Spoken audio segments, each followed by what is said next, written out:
Of the 7 deadly sins, many of them are widely accepted in our culture today. But I think none is more pervasive than gluttony. We can see that as the media draws attention to the high obesity rate. Michelle Obama has her Let's Move initiative. The NFL has their Play 60, where they encourage kids to play for 60 minutes a day. And there's lots of diet books, there's classes you could take to learn how to eat right, but in all of that, we forget that gluttony is a sin. And we blame the food industry, we blame bad health education, we blame thyroid issues. But in all of that, we, even as Christians, we refuse to look at the fact that maybe this is a sin. I mean, there's truth to those issues, but I think our overconsumption is leading us farther from God. And gluttony can be more than just overeating. It can be just consuming without limits. You can be gluttonous about the way you eat, about the way you drink, about the way you spend, about the weird things that people collect and fill up a whole house with, even just about hobbies. And I've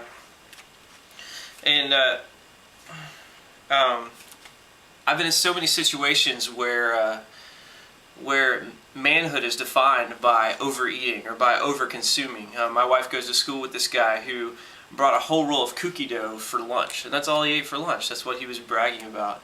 I've been in so many instances where how many hot dogs you eat or how many nachos you eat or how few vegetables you eat is what it means to be a man. I don't understand why this makes you more of a man other than the fact that it makes you a larger man. And it gets even murkier for us because our society in some ways thrives on our lack of self-control. That the more we spend, the more companies get, the more jobs open up, the higher salaries get, and the more in turn we can spend again. But I think in all this consumption we lose the simple Christian life. God has a plan for each of us, and it doesn't involve us being overrun like an old lady in Target on Black Friday. So why is gluttony bad? Historically, there's 2 reasons why gluttony is being considered a sin. Number 1 is because when we overeat or when we overconsume, we're unable to share with our neighbor. We're unable to love our neighbor like the Bible calls us to. If we eat all of our food, if we eat 5 portions, we can't share 4 portions that we shouldn't have eaten with the poor or with someone else or with the neighbor. And our society overlooks this because we've been so influenced by Darwin or by Ayn Rand into thinking that if someone's without, it's because they're lazy.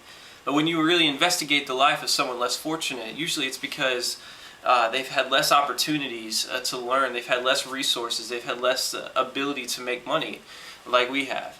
And even if you don't really agree with my political or my sociological view, the Bible calls us to take care of the poor, it calls us to take care of the orphan. And I believe the orphan could be a person of any age. And so if we think about it, the less we eat, the less we spend, the less time we spend doing pastimes or focusing on material comforts, the more we could be giving to our churches, the more we could be giving to missionaries, the more we could be giving to the poor, the more we could be giving to charities. And I think that's an important part of our life as Christians.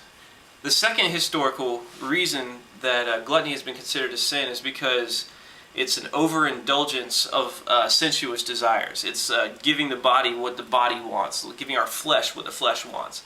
And as Christians and as society, we've been getting away from this because we see this as a split between body and soul. For a long time, we just thought that body and whatever the body we needed was inferior to what the soul needed.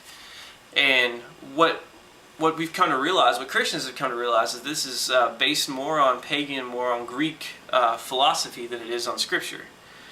We've come to realize that in Scripture we can take joy in the beauty of things. We can take joy in comfort. We can take joy in food and give thanks to God about it. Finally, we've come to a place in church where we can say comfort's good, where food's good, sex is good. But in all that, we forget and we run the risk of worshiping the gift instead of the giver. We're so distracted by our toys that we forget to even recognize God.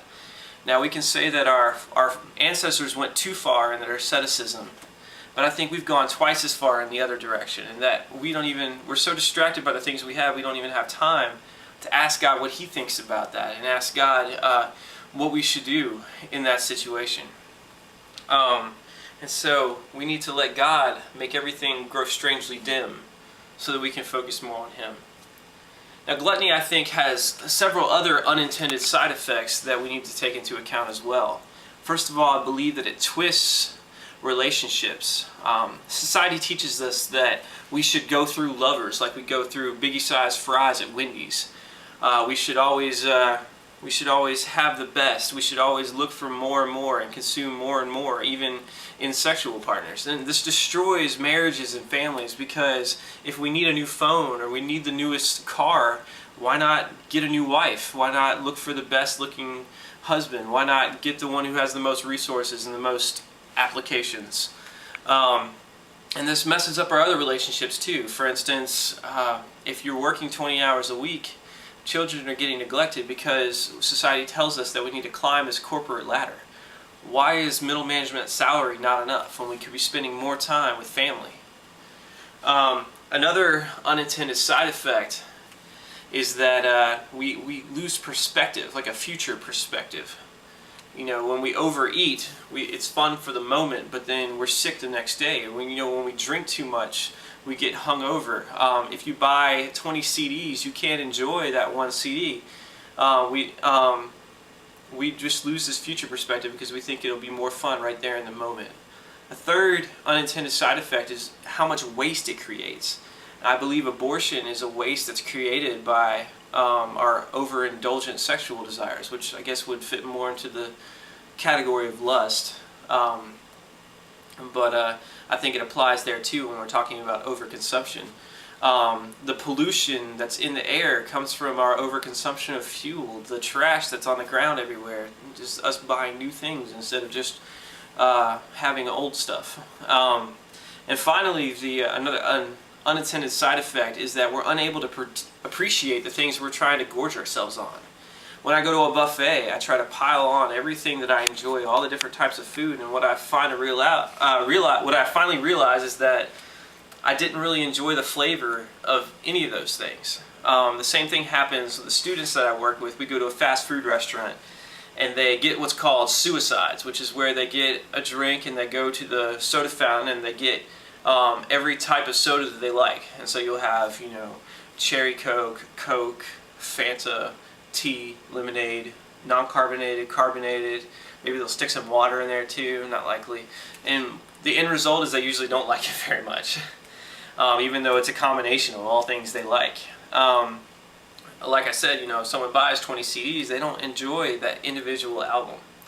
This reminds me of a story. A friend of mine went on a mission trip to Ghana, and when they were there, they presented a soccer ball to a village. It was a deflated soccer ball that they had bought from the store and flown across the ocean. And when they gave it to him, the village responded with 30 minutes of praise to God over this soccer ball.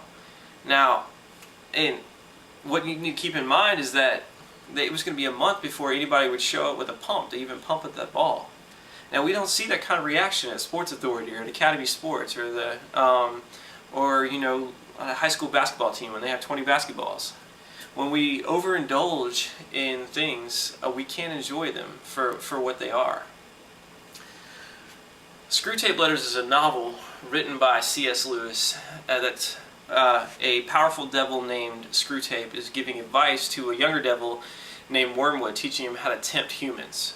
And what he tells him is that you should push humans to extremes, extreme anything, extreme eating, extreme extroversion, anything, as long as you don't let them get near extreme devotion to God.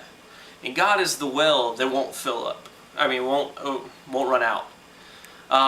We can pursue Him for all of our lives and never run out, and never reach a point where we don't appreciate what we're getting.